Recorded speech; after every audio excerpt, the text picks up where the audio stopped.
Hello guys, কিছুদিন আগে কিন্তু আমাদের পাশের বাড়ির একটা বোনের ছিল জন্মদিন। সেখানে আমি বাবা মা কিন্তু সন্ধেবেলা পৌঁছে গেছিলাম আর গিয়ে দেখলাম গেটটা কত সুন্দর সাজিয়েছে, তোমাদেরকেও দেখালাম। তারপর কিন্তু আমরা ভবনের ভেতর ঢুকলাম আর এই যে বার্থডে গার্ল, তো তারপর কিন্তু বার্থডে গার্লের সাথে কিছু ফটো তোলার পর আমরা গেলাম হচ্ছে স্টার্টার খেতে।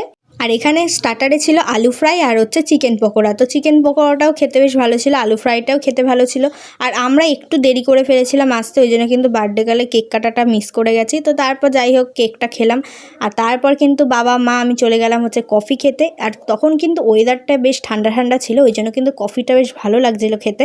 এরপর কফি খাওয়ার পর কিন্তু আমি আর মা বসেছিলাম আর বাবা গেছিলো দেখতে যে সিট ফাঁকা হয়েছে নাকি। তো মেন কোর্সে এরপর কী কী খেলাম তোমাদেরকে দেখাচ্ছি। তো তারপর কিন্তু এই যে বসে পড়লাম আর সবার প্রথমে কিন্তু প্লেটে দিল স্যালাড সস আর এখানে ছিল চিকেন কাবাব। তো তারপর কিন্তু চিকেন কাবাবটা খেলাম, জাস্ট খেতে খুব সুন্দর ছিল আর খুব নরম ছিল চিকেনটা।